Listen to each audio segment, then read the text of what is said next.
안녕하세요. 메이커 솔리드입니다. 퓨전 360 러닝 25번째 시간이고요. 오늘은 프리미티브 바디에 대해서 알아보겠습니다. 퓨전 360에서는 여기 툴바에서는 딱히 지정해서 프리미티브라는 용어를 쓰지는 않지만요. 보통 일반적인 3D 모델링 프로그램에서는 프리미티브 또는 데모 파일이라고 해서 특정한 모양의 바디를 바로 쉽게 만들 수 있도록 미리 준비를 해둔 게 있습니다. 퓨전 360에서는 여기 크리에이터에서 박스부터 밑에 여기 파이프까지 이 부분이 프리미티브 형태라고 할 수가 있고요. 얘들은 이런 바디를 만들기 위해서 미리 스케치 프로파일을 만든다든지 또는 다른 바디의 그러니까 페이스를 이용한다든지 하는 그런 과정이 필요 없이 바로 솔리드 바디를 만들 수 있는 그런 형태입니다. 네, 박스를 만들어 보겠습니다. 박스 명령을 선택을 하고요. 원하는 평면을 찍고 다음에 이렇게 밑변을 그려 주고요. 다음에 화살표를 걸어 올려서 이런 형태로 박스를 만들 수 있습니다. 명령창을 보면 이렇게 박스를 만드는 데 필요한 것 외에는 다른 기능이 전혀 없습니다. 그래서 OK를 누르면 박스가 만들어졌고요. 타임란을 보면 이렇게 박스 프리미티브라고 이렇게 이름이 떠 있죠. 근데 이런 식으로 만드는 게 편하긴 하지만 기존에 우리가 이제 만들었던 거 스케치로 렉탱글을 그리고 다음에 익스트루드로 이렇게 박스를 만드는 거에 비해서 속도가 그렇게 빠르다고 볼 수도 없습니다. 그러니까 이게 스케치를 이렇게 툴바에서 일일이 찾아서 들어가서 이렇게 하면 당연히 이게 빠르겠지만 단축키를 써서 그리는 경우에 예를 들어서 여기서 R을 누르고 평면을 선택해서 다음에 E를 누르고 박스를 이렇게 만드는 거, 이거에 비해서 얘가 특별히 더 빠르다고 볼 수도 없고요. 그리고 기능이 전혀 다른 기능이 전혀 없기 때문에 굳이 이렇게 이런 육면체 형태를 만들기 위해서 이런 박스 프리미티브를 굳이 써야 되는 그런 필요성은 크게 없어 보입니다. 지우고요. 두 번째로 실린더도 마찬가지고요. 여기서는 실린더를 선택해서 다음에 원하는 평면을 선택을 하고요. 이렇게 한 다음에 끌어올려 주면 만들 수가 있는데 여기도 마찬가지로 다른 기능은 전혀 없습니다. 오로지 실린더를 만드는 그 기능 외에는 전혀 없고요. 자, 타임라인을 보면 실린더 프리미티브로 뜨죠. 네, 이것도 마찬가지로 단축키 C 눌러서 평면 선택하고 다음에 단축키 E 눌러서 익스트루드로 바디를 뽑아내고 이거에 비해서 크게 이게 훨씬 더 효율적이다 이런 게 아니기 때문에 굳이 여기 프리미티브에서 박스나 실린더는 굳이 쓸 이유가 없을 것 같습니다. 새 탭을 열고요. 세 번째는 스피어입니다. 구고요. 명령을 선택하고요. 원하는 평면을 찍고요. 다음에 평면 위에 구의 중심이 찍힙니다. 그래서 한 포인트를 찍으면 이렇게 구가 만들어지고요. 명령창에 보면 오로지 선택할 수 있는 옵션은 다이아미터 밖에 없습니다. 이렇게 크기를 키워주면 이렇게 평면 위에 구의 중심이 놓이게 되는 거고요. 오케이를 누르면 이렇게 구가 만들어지는데요. 자, 일반적으로 구를 만드는 방법은 스케치에서 반원을 그리고 다음에 그 반원을 여기 리볼브를 하는 거겠죠.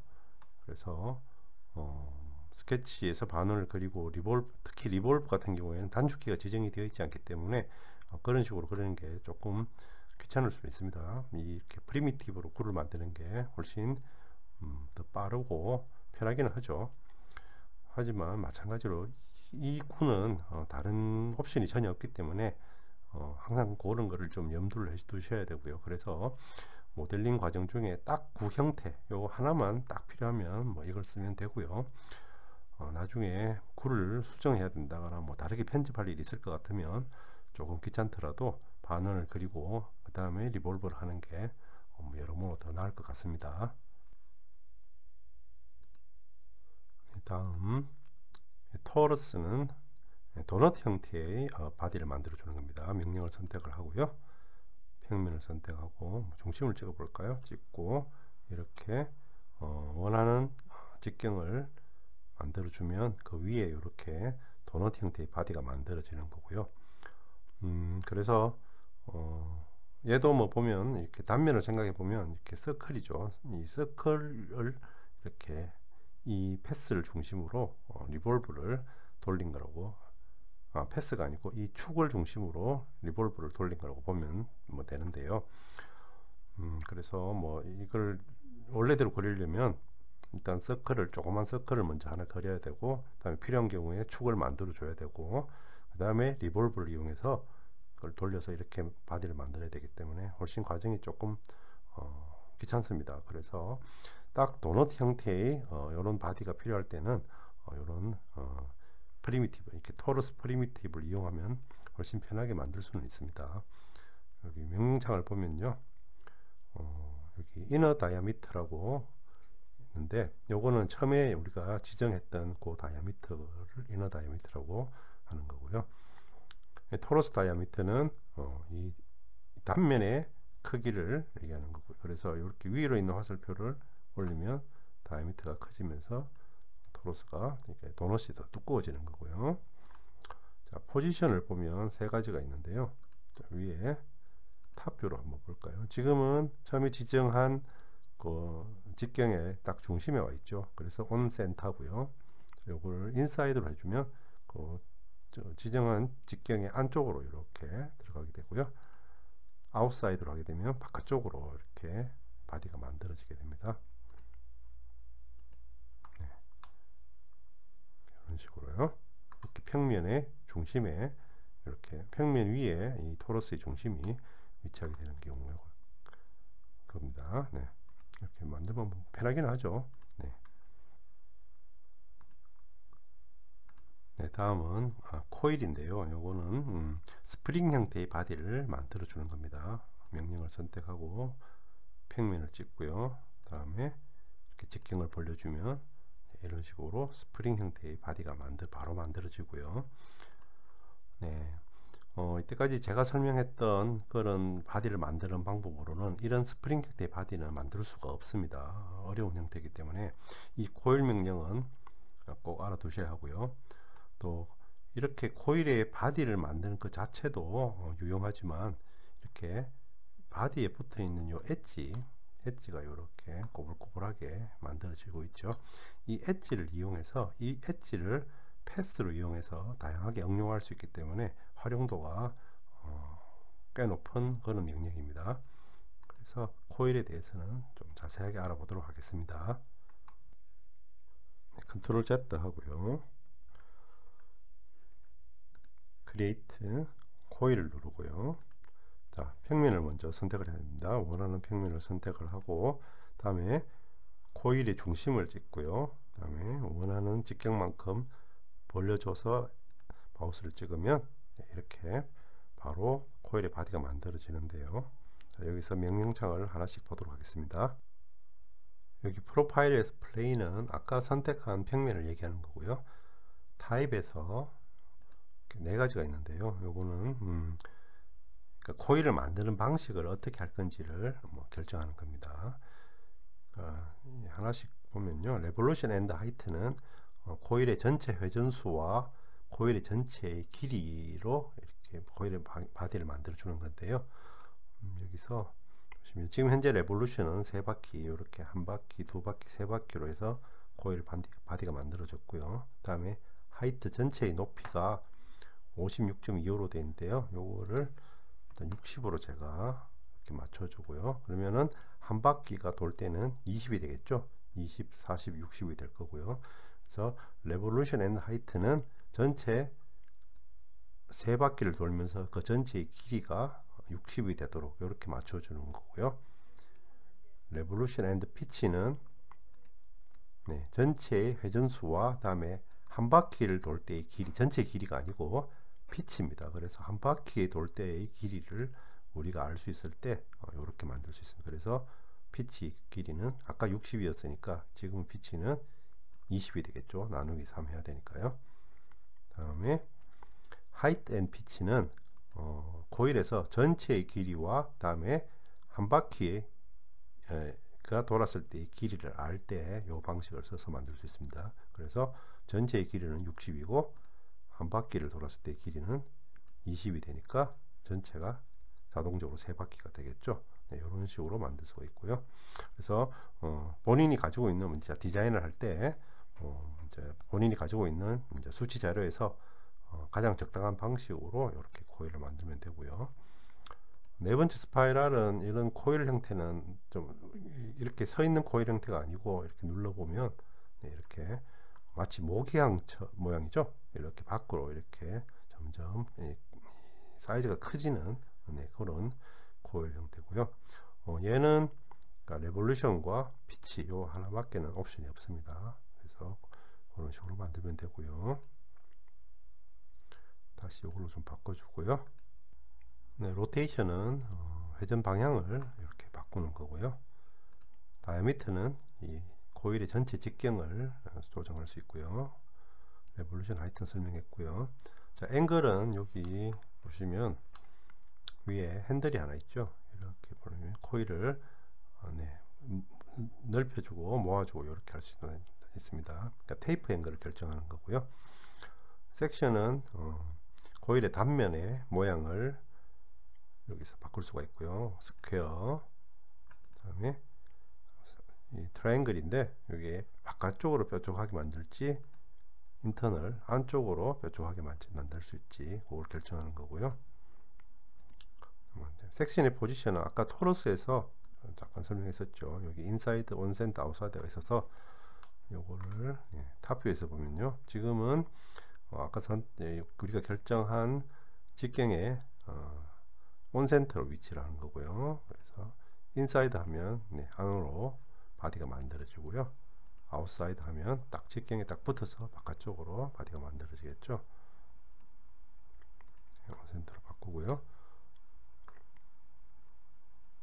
섹션의 사이즈는 단면의 크기입니다. 이렇게 줄일 수가 있고요. 같이 수치가 줄었죠. 크게 할 수도 있는데 이렇게 바디끼리 부딪히게 되면 에러가 생깁니다. 그래서 부딪히지 않도록 이렇게 크기를 그 안에서 맞춰 주셔야 되고요. 네, 코일 오케이 누르면 이렇게 바디가 만들어지고 여기 보시면 코일 프리미티브죠. 코일 명령에 대한 설명은 이걸로 마치고요. 마지막에 있는 파이프는 이전에 의자 모델링 할 때 제가 자세하게 설명을 했었습니다. 혹시 모르시는 분은 파이프 편을 참고하시면 되고요. 퓨전 러닝 13번째 강좌입니다. 네, 코일을 이용하는 모델링 예를 한 가지 들어보겠습니다. 대표적인 게 널링인데요. 여기 구글이나 이런 데서 널링이라고 이렇게 검색을 해보면 이런 이미지들이 뜹니다. 그러니까 공구의 손잡이라든지 부품에서 손으로 잡는 부분 그런 부분들이 미끄러지지 않도록 이렇게 균일하게 표면에 흠집을 낸 거죠. 널링의 사전적 의미는 표면을 거칠거칠하게 한다 그런 뜻이고요. 이런 식으로 이렇게 코일 모양이 이렇게 연속적으로 이렇게 패턴으로 만들어져 있습니다. 그래서 이런 걸 어떻게 디자인하는지 한번 해보도록 하겠습니다. 네, 먼저 실린더부터 만들 거고요. 단축키 C 누르고 평면을 찍고요. 중심에서부터 디멘션을 바로 주겠습니다. 50으로 주고요. 네, 여기서 단축키 E 눌러서 익스트루드로 들어가서요. 역시 높이도 50으로요. 주고 엔터를 칩니다. 이렇게 실린더를 만들었고요. 이 실린더의 표면에 이제 널링 디자인을 할 겁니다. 그래서 크리에이트에서 코일이죠. 코일을 선택을 하고요. 자, 평면을 먼저 선택을 해야겠죠. 네, 실린더 윗면에서 밑으로 만들어도 되고 밑에서 위로 만들어도 됩니다. 상관은 없고요. 선택을 하고요. 다음에 실린더의 정중앙에서 역시 크기는 똑같이 50으로 주고요. 그러면 자, 이렇게 코일이 만들어졌는데 이 안쪽에 실린더 바디가 있기 때문에 중첩이 되면서 자동적으로 오퍼레이션이 지금 현재는 컷으로 설정이 됐죠. 그래서 이렇게 빨갛게 됐고요. 자, 명령창에서 수정을 좀 해야 됩니다. 타입은 뭐 레볼루션 하이트 그대로 두고요. 뭐 방향은 상관없습니다. 네, 다이아미터는 50 그대로 두고요. 자, 레볼루션을 지금은 3바퀴를 돌게 되어 있는데요. 이거를 한 0.5바퀴 정도로 이렇게 해서 이렇게 파고 들어간 부분이 이렇게 파고 들어가면서 골이 생겼죠. 이 골을 이제 이용을 해서 널링 패턴을 만들 거고요. 그래서 이제 이렇게 봤을 때 이 골이 패턴으로 계속 만들어질 건데요. 너무 누웠다 싶으면 요거를 수치를 0.3 정도 세우면 이렇게 되면 또 너무 좀 선 것 같고요. 그래서 한 0.4 정도로 해볼까요? 그러면은 이렇게 적당하게 여기 한 45도 정도 되면 서로 교차돼서 만들 거니까 비슷하게 될 것 같습니다. 이렇게 하고요.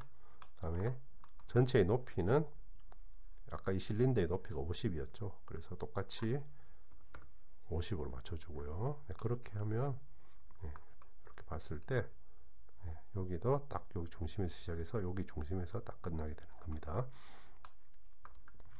앵글은 필요 없고요. 자, 섹션은 널링을 할 때 이렇게 뭐 이렇게 이 동그란 표면으로 골을 팔 게 아니라면 보통은 이렇게 삼각형으로 뾰족하게 파겠죠. 그래서 이렇게 안쪽으로 삼각형이 들어가도록 그래서 이렇게 골을 파줄 거고요. 다음에 섹션의 포지션은 인사이드로 해서 완전히 안쪽으로 들어가도록 이렇게 할 거고요. 이렇게 들어갑니다. 지금 현재 근데 이제 골이 너무 깊죠. 그래서 섹션의 사이즈를 2mm 정도 이렇게 만들면 적당할 것 같습니다. 그래서 오퍼레이션은 컷으로 그대로 놔두고요. OK를 눌러 보겠습니다. 그러면 실린더에서 이렇게 골이 하나가 만들어졌고요. 자, 이 골이 이렇게 서로 교차가 돼야 되니까 교차되는 골을 만들어야 되는데 어떻게 하면 될까요? 자, 크리에이트에서 미러로 갑니다. 미러로 가서 패턴 타입을 피처로 두고요. 자, 피처는 여기서 선택이 안 되죠. 타임라인에서 요 골을 선택을 해야 되니까요. 이 골을 만든 게 바로 코일 명령이니까 코일을 선택하고요. 이렇게 선택이 되었죠. 미러 플레인을 수직면을 선택하면 이렇게 만들 거고요. OK 누르면 서로 대칭되는 두 개의 골이 이렇게 만들어졌고요. 이 두 개의 골을 이제 패턴으로 여러 개를 만들면 되는데요. 서큘러 패턴을 하면 되겠죠. 그래서 크리에이터에서 서큘러 패턴을 누르고요. 자, 패턴 타입은 역시 뭐 페이스로 해서 페이스를 하나씩 다 선택을 해도 되지만 그것보다는 피처에서 피처를 선택하면 훨씬 빠릅니다. 여기서 처음에 오리지널 골과 미러로 만들었던 두 개의 피처를 선택을 하고요. 엑시스는 실린더의 옆면을 선택하면 되죠. 그러면 이 서큘러 패턴에 지금 개수가 3개이기 때문에 지금 모양이 희미하게 보이죠. 이렇게 듬성듬성하게 골이 만들어져 있고요. 얘를 개수를 한 14개 정도, 한 15개 해볼까요? 한 개면 더 이렇게 골이 만들어졌고요. 여기서 OK를 눌러 보겠습니다. 그러면 여기 컴퓨터에서 이제 계산을 막 하고 있고요. 이렇게 간단하게 이렇게 널링 패턴을 널링 디자인을 간단하게 코일 명령을 이용해서 만들 수가 있습니다. 그런데 지금 여기 제일 윗면의 엣지랑 아래면의 엣지가 너무 거칠죠. 그래서 필릿을 줘서 좀 이렇게 이쁘게 좀 다듬고 싶은데 지금 널링 이미 다 들어갔기 때문에 여기서 필릿을 주게 되면 모양이 이쁘게 나오지가 않습니다. 그러면 어떻게 하면 될까요? 널링 전 단계로 다시 돌아가면 되겠죠. 그래서 여기 바를 코일 명령 바로 앞까지 당겨줘서 처음에 실린더를 만드는 부분으로 다시 돌아가서요. 여기서 단축키 F 누르고요. 필릿에서 그냥 옆면을 선택하면 됩니다. 그러면 위와 아래를 같이 줄 수 있습니다. 아까 코일 명령에서 삼각형의 크기를 2mm를 줬었죠. 그래서 여기서 필릿도 우리가 2를 줘보도록 하겠습니다. 그러면 위와 아래 필릿이 들어가고요. OK 누르고요. 이렇게 필릿이 들어갔고요. 여기서 타임라인을 제일 마지막으로 다시 보내버리면 다시 계산을 하죠. 아까 여기 코일에서 패턴 명령을 다시 계산하는 겁니다. 그러면 이렇게 이쁘게 필릿이 들어가서 완성이 되게 됩니다. 네, 아까 요 밑에서 컴퓨터가 계산하는 과정이 잠깐 나타났었죠. 이런 널링 패턴 같은 경우에는 컴이 계산할 게 많아서 시간이 조금 걸립니다. 그래서 패턴을 너무 촘촘하게 이렇게 디자인하면 시간이 무척 오래 걸릴 수도 있고요. 성능이 좀 떨어지는 컴이라면 아예 다운이 되어버릴 수도 있습니다. 그러니까 패턴을 만들 때 그런 거는 조금 조심을 좀 하셔야 되고요. 네, 오늘은 여기 프리미티브에 대해서 알아봤는데요. 뭐 대부분은 크게 쓰이지는 않는데 여기 코일은 활용도가 높으니까 몇 번 연습을 해 보시고요. 자, 이렇게 오늘 해본 코일 바디를 바로 이용하는 모델링도 있지만 코일의 엣지를 따서 패스로 이용하는 방법도 유용한데요. 그건 다음번에 심화 과정에서 제가 설명드리도록 하겠습니다. 네, 지금까지 메이커 솔리드였습니다. 감사합니다.